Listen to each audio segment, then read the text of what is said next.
Hola, bienvenidos, bienvenidas. Soy Lucrecia Mataroso del equipo de programación del Festival Internacional de Cine de Mar del Plata. Este evento es organizado por el Instituto Nacional de Cine y Artes Audiovisuales y este año estamos celebrando la 36ª edición.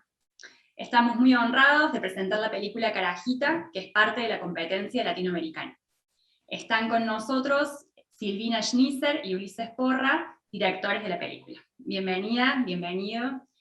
Silvina. Muchas Gracias. gracias. Gracias. Gracias por invitarnos.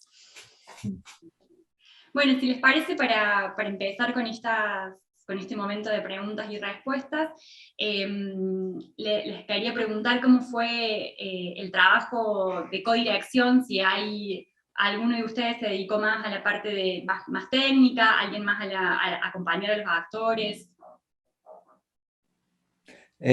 Bueno, está bien, sí, es una pregunta que nos suelen hacer.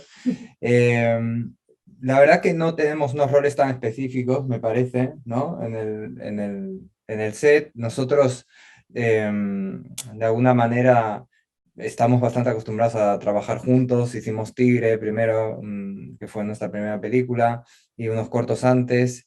Y, y trabajamos juntos en realidad también, yo qué sé, escribiendo guiones y haciendo otras cuestiones. Nos conocemos mucho, entonces básicamente lo que tratamos de hacer es como charlar mucho las escenas, mucho cuando las estamos escribiendo, los días previos a cada jornada de rodaje. Y más o menos lo vemos igual, o sea, como que cuando estamos... y después dejamos que fluya un poco, ¿no? En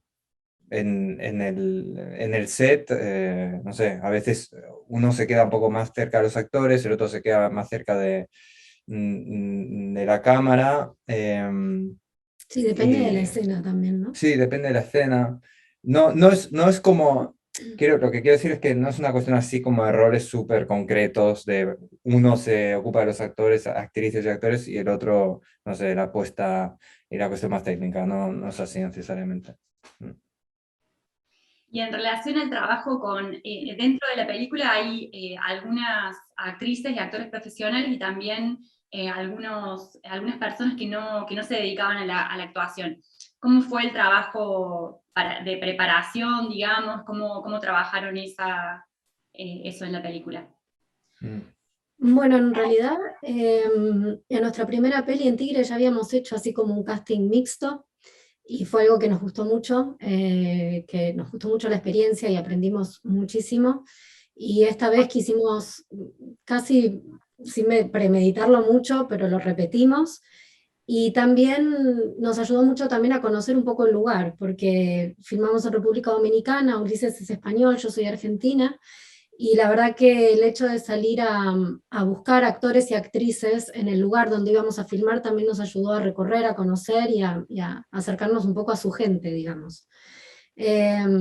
También hay algo de la experiencia de trabajar con actores y actrices profesionales y con quienes que no lo son, digamos, que te pone el desafío como de empatar un poco el tono de las actuaciones de todos durante toda la película, y eso es algo que nos resulta como muy enriquecedor en un punto, porque cada uno aporta cosas distintas. Pero igualmente algo que podemos como sacar en conclusión y que nos parece que es interesante también es que más allá de que vos tengas actrices profesionales como lo son quizá Yarisa, ¿no? Magnolia Núñez, o Sara o Cecil, eh, entre ellas, a pesar de ser las dos profesionales, igual necesitan de herramientas y de formas para acercarse a los personajes muy distintas, al igual que quizá lo necesitaba Major y el personaje de Adelani, ¿no? Que no es profesional, que es una chica que encontramos ahí en el mismo lugar donde íbamos a filmar, con la que tampoco tuvimos tantos ensayos. Entonces, creo que todos, al igual, presentan un desafío enorme, más allá de ser o no ser profesionales. Sí, la verdad que la mayor parte de no profesionales en la peli es gente joven, son adolescentes. Y la verdad que nos encanta filmar con adolescentes. O sea, hay como... tienen la virtud de la inmediatez, de reconocer sus cuerpos. Ahora saben muy bien también cómo se ven, ¿no? Hay como un autoconocimiento increíble.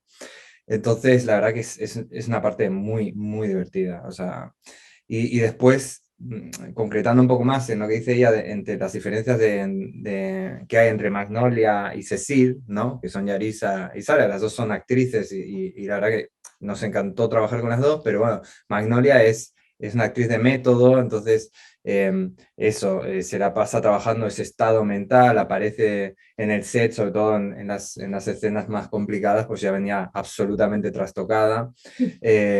Y bueno, y había que hablarle también, digo, en ese idioma, ¿no? De alguna manera, y en cambio Cecil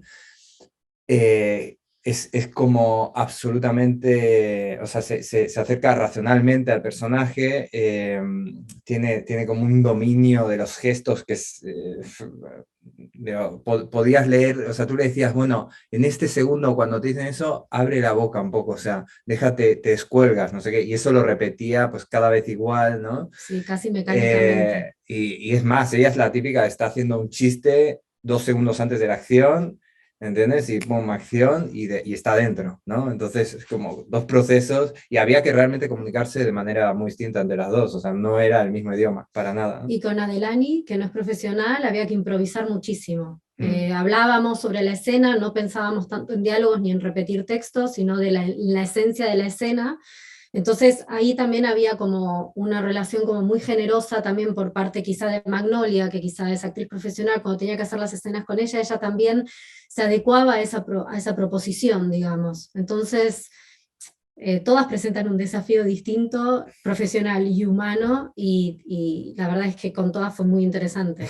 O por ejemplo la que hace Mirta, la que es La tipo la prima. prima, ¿no? La que le monta el bardo al hermano, tampoco es profesional, se llama Génesis Bouquet, creo que es el apellido, y nada, era una chica ahí del barrio que estábamos localizando y tal, y esta, por ejemplo, o sea, parecía una actriz, tipo que hubiera hecho cine toda la vida o teatro. De hecho, cuando tuvimos que hacer algunos doblajes, y la tía repetía las frases con el mismo tono, lip sync, ¿sabes? O sea, como todo perfecto.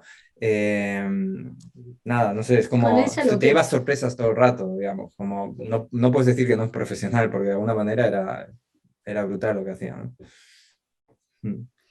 Algo de esto que están contando me hace pensar también en otra cosa que me llamó la atención de la película, que es cómo en el drama de la película aparece el territorio. La parte de la naturaleza, los animales y cómo se vinculan las personas con ese entorno.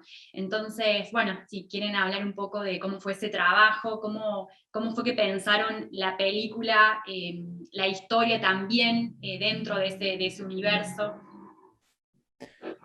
Sí, bueno, la participación de la naturaleza, la verdad que estábamos en un lugar que realmente es muy, muy salvaje. Cuando lo fuimos a visitar y estábamos localizando, la verdad que es bastante explosivo a la mirada, ¿no? Y corríamos un poco el riesgo de, al estar conociéndolo, dejarnos también un poco embelesar por eso, ¿no? Y de hecho cortamos mucho, había mucha imagen de paisaje que cortamos, porque ya en un punto tiras a lo turístico, ¿no? O sea, es como... y bueno, en ese sentido estuvimos siempre buscando de alguna manera como parajes que nos sorprendieran, que no tuviéramos como la memoria, ¿no? De alguna manera de lo que uno cree que es el Caribe. Y ahí un poco también se dio como esta intromisión, digamos, de los animales bueno, de la fauna del lugar, de la cual también había más, o sea, teníamos cangrejos filmados que quedó afuera. Pero en particular lo del chivo, que es por ahí lo más...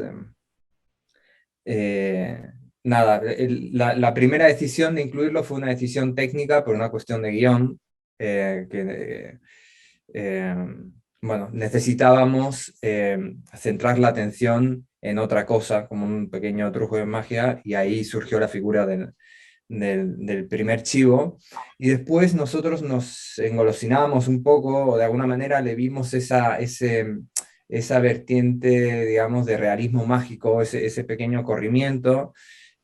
bueno, que nos parecía que iba muy bien con la historia que queríamos contar, con dónde estaba localizada, ¿no? Lo mismo con el mundo subacuático, ¿no? Con ese pequeño, bueno, matiz mágico, ¿no? Que, no queríamos que la peli fuera de realismo mágico y no queremos que lo sea, pero sí tiene como esos pequeños detalles, ¿no? ¿No?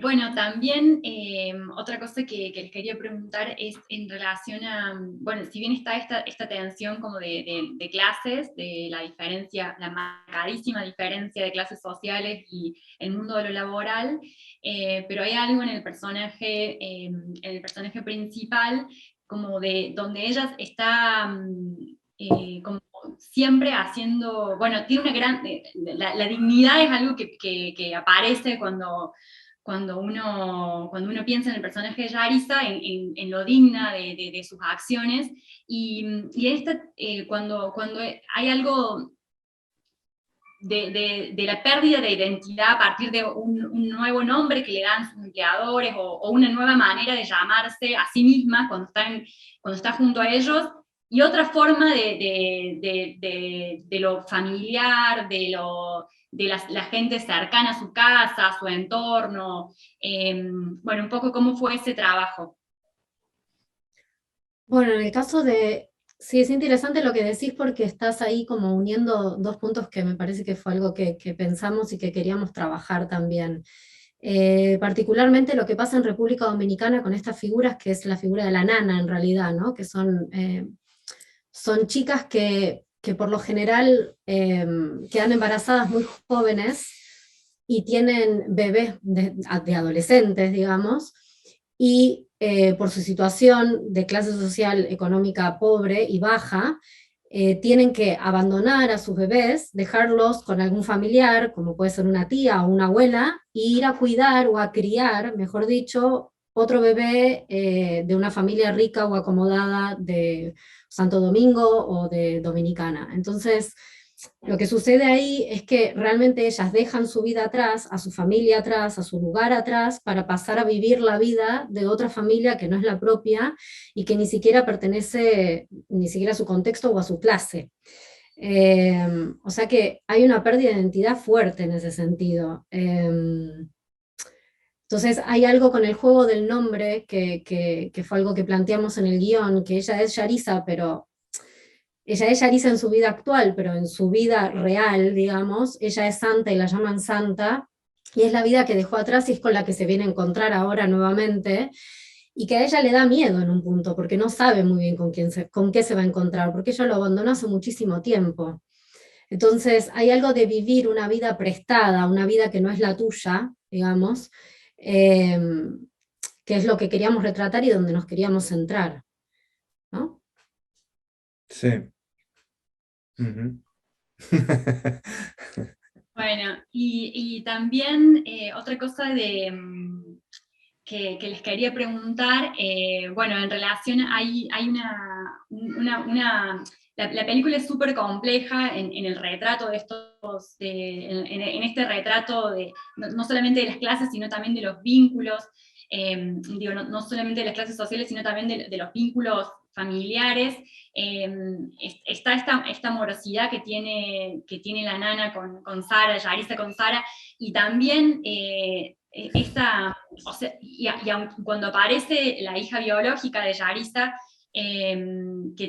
bueno, que es también un punto de tensión en la película, hay también una morosidad particular con ella, una cosa como bueno, no sé, como en algún momento como de la mamá y su cachorro, le pregunta por su olor preferido, digamos, hay una sutileza muy grande en ese, no es blanco-negro, no es que te abandoné y la hija lo toma así también, ¿no?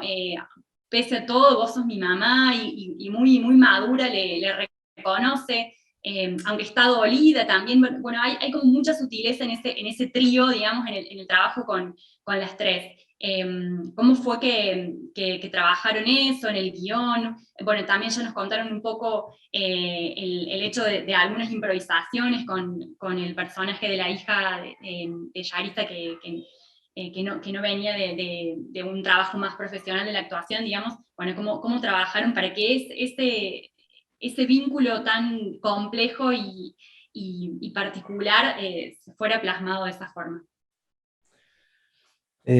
Bueno, la verdad que fue, o sea, primero tuvimos suerte porque las tres eran muy inteligentes, digamos, entonces, y se les daba muy bien el juego, o sea, como que entendían ellas en lo particular ese límite, ¿no? Entre lo sutil eh, y, y lo que es claro, digamos, lo que es incontestable, ¿no? Entonces, sí, por ejemplo, eso, la escena donde hablan del olor, del coco, no sé qué, Yarisa y su hija biológica, Mayori. Bueno, esa escena fue una mezcla, había cuestiones de guión que las pensamos bien, como el olor, nosotros, como te digo, nos rompemos la cabeza pensando, bueno, qué pequeños detalles, digamos, que no estén hablando exactamente de lo que les está pasando, pueden mostrarnos qué es lo que está pasando. Entonces, bueno, inventamos pequeñas situaciones como la del olor a coco y otras tantas, digamos, que no están, porque después editas y eliges la que te gustó, ¿no? Pero, por ejemplo, el hecho de que arrancan haciendo música y beatbox, bueno, fue que vimos a Mayori en un momento, un rato antes de rodar la escena, estaba haciendo beatbox y dijimos, bueno, vamos con esto. O, por ejemplo, bueno, y eso es lo que arrancamos a filmar y de ahí arrancamos con esa especie de improvisación. Después hay símbolos como el guante amarillo con las uñas y no sé qué, que también son maneras que previamente pensamos, bueno, con una imagen cómo unimos el mundo de la madre con el de ella, ¿no? Ahora que se termina acariciando así, bueno, fue parte también del proceso. Hizo muchas cosas con ese guante, no sé. Y en un momento fue, bueno, acaríciate y acaricia a tu madre y terminamos, ¿no?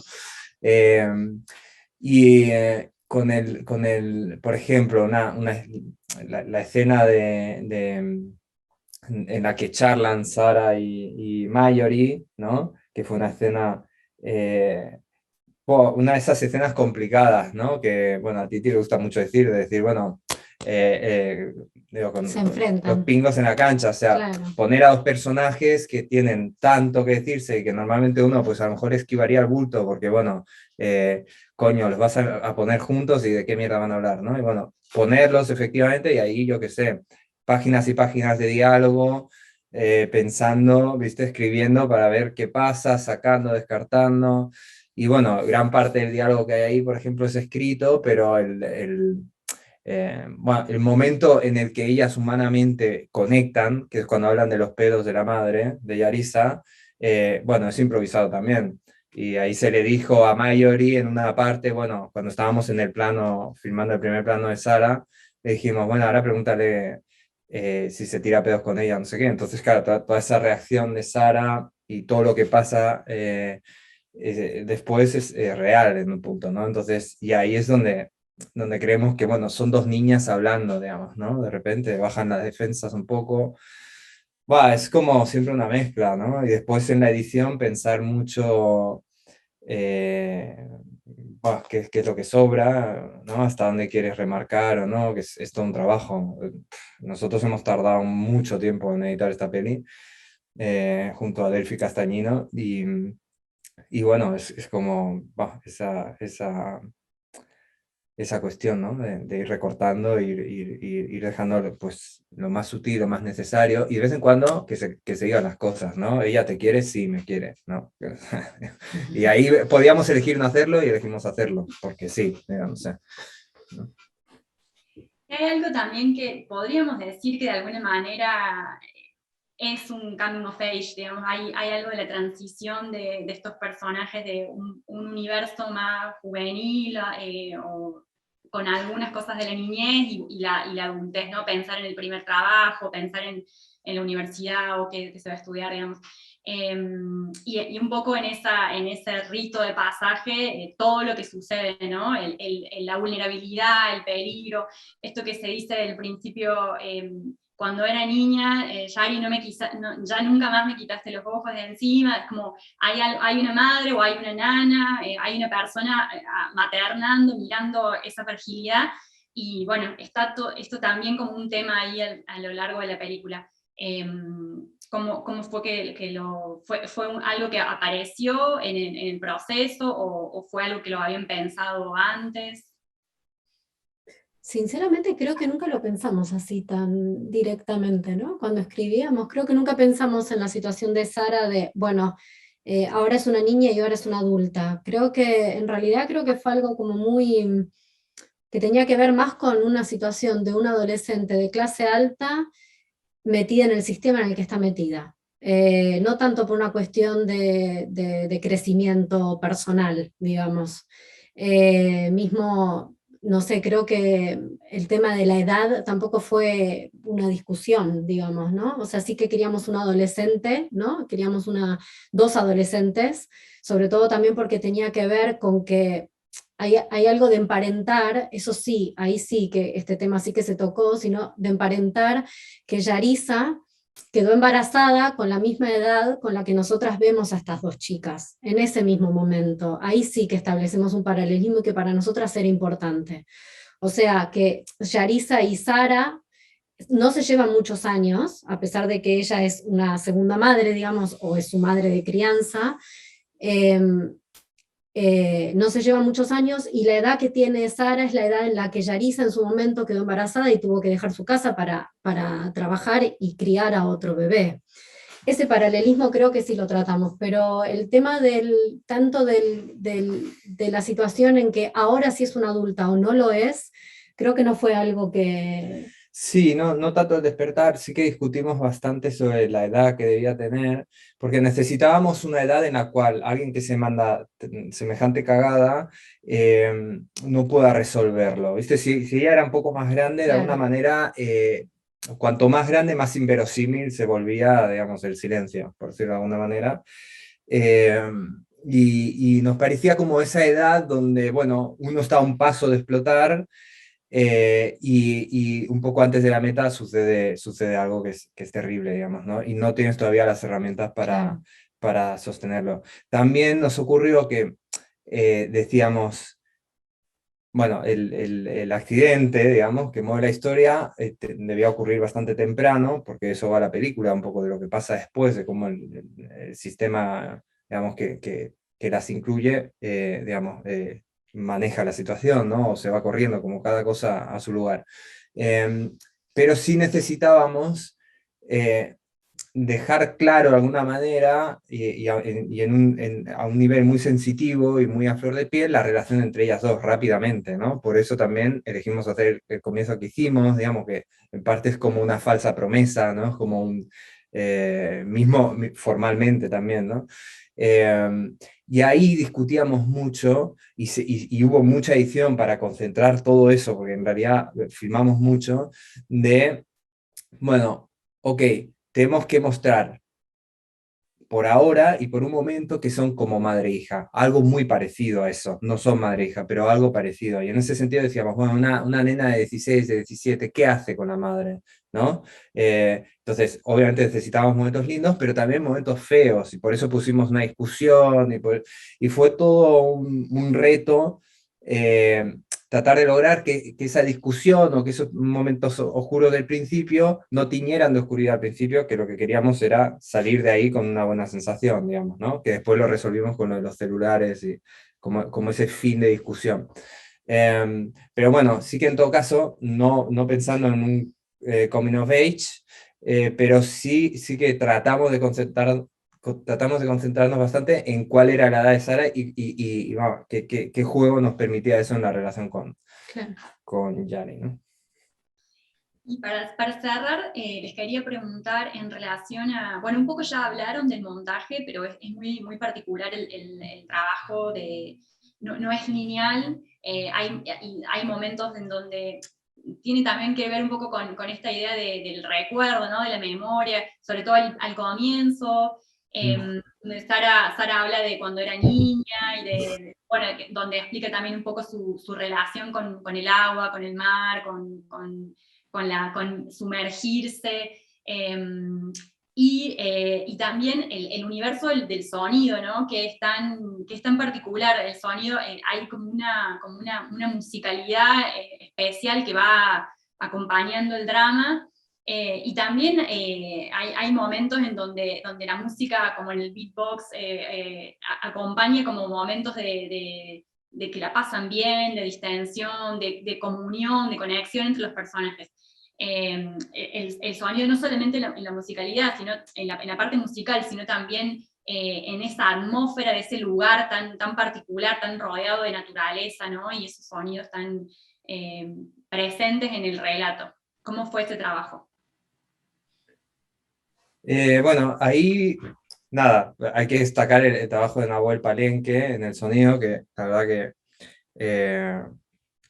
cabezas de equipo tuvimos de afuera de Dominicana a Nahuel en sonido, que no vino a hacer sonido en directo, pero hizo todo el sonido en postproducción, y a Iván Gerasimchuk, que hizo la foto, ¿no? Entonces, a ver, Nahuel es un bestia, es como, digo, le dices vamos a jugar y él juega y él te propone, y mira que tuvimos que hacer toda la postproducción a distancia por el COVID, y la verdad que bueno, lo que podría haber sido un infierno con él fue alucinante, porque de alguna manera tiene muy buena puntería, o sea, digo, charlamos un poco y no sé qué, y él te manda cosas que son alucinantes de por sí, ¿no? Y lo mismo con Iván. A nosotros lo que sí que te puedo decir es como que tuvimos un criterio cuando arrancamos a hacer la peli, que fue un poco jugar, ¿sabes? O sea, dijimos, oye, mira, vamos a jugar con esta película. La idea original es de Ulla Prida, que es productora dominicana, y tenía esta idea original, ella nos contactó, no sé qué. Entonces, el hecho de estar trabajando con una idea original que no era nuestra y de la cual dejamos el accidente, como, o sea, creo que ninguno de los dos hubiera hecho nunca una película con un accidente de por medio, ¿sabes? O sea, bueno, va, no hablo más. Pero en ese sentido, o sea, estoy spoileando, ¿no? Bueno, está bien. En ese sentido, lo que quería decir es que sí que fue una premisa, oye, vamos a corrernos un toque, vamos a perder un poco el prejuicio, ¿no? Entonces, con Iván fue lo mismo, ¿no? No sé, nos corrimos un poco, jugamos con los anamórficos porque queríamos un poco un efecto pecera, un poco fondo del mar, ¿no? Mucho ese enfoque, entonces nos la jugamos por ahí. Iván es otro grosso, tú le dices vamos a jugar y se sube a la moto y no lo bajas más, es una especie ¿no? de loco visionario. Entonces pasó con él y con cada una de las áreas, después los cabezas de equipo dominicanos, pasó lo mismo. Mónica de Moya, que hizo el arte. No, que me parece que también no solo fue una propuesta, digamos, que quizás se puede interpretar como creativa o estética, sino que también fue un poco necesaria, porque realmente con el equipo dominicano, más allá del equipo con Iván y del equipo con Nahuel, con el equipo dominicano tuvimos que abrir muchísimo el juego, porque estábamos en un terreno que no era el nuestro, necesitábamos absorber muchísimo de lo que ellos tenían para proponer y de cómo querían contar esa historia, queríamos que se la apropien. Entonces muchas veces decimos, no, en esta peli no trabajamos con referencias, en realidad las referencias las trajeron ellos y las fuimos adquiriendo, y ellos nos explicaron también el por qué usar, ¿no? El vestuario que usamos, el arte que usamos, por qué decorar la casa de los Moya como la estábamos decorando, cómo avanzar hacia el terreno de la casa de Flora y la familia de Marjorie. Creo que fue también una cuestión de replegar, ¿no? De ponerte atrás y decir, bueno, abrimos el juego y que este juego sea parte de Dominicana, no tanto nuestra, ¿no? O sea, esta es la historia que queremos contar y necesitamos que nos ayuden a contarla en un punto. Y creo que Iván, el trabajo que hizo con Mónica fue exactamente ese también. Entre ellos hubo una reciprocidad bestial. Creo que Iván tomó totalmente unas referencias pictóricas que usó Moni, que fueron alucinantes. Entonces, y creo que eso fue lo que él tomó, creo que ninguno de nosotros vino con una idea preconcebida en un punto. Vinimos con una historia, y que vimos que ellos querían contar, y que creían necesario contar en su país, y ese fue el juego en realidad. Así que creo que también fue casi por necesidad un poco, ¿no? Sí, sí, sí, total, total. Pero eso, y digo, por ejemplo, Mónica haciendo el arte, nunca se quedó fijada en un realismo absoluto, ¿se entiende? Siempre jugó, así como tiene ese toque de realismo mágico, Sí, la película bueno, está un poco corrida, ¿viste? sí. Bueno, ¿cómo es la clase alta dominicana? Bueno, pum, pum, pum, bueno, vamos a correrlo Vamos un a, poco para aquí. sí. Con el Ya, vestuario fue con la igual. historia también está zarpado. Bueno, con color fue igual también, el trabajo de color Sí, también. así que nada, no, eso, queríamos como eso, que está un poco corrida, digamos, de una cuestión más realista la peli.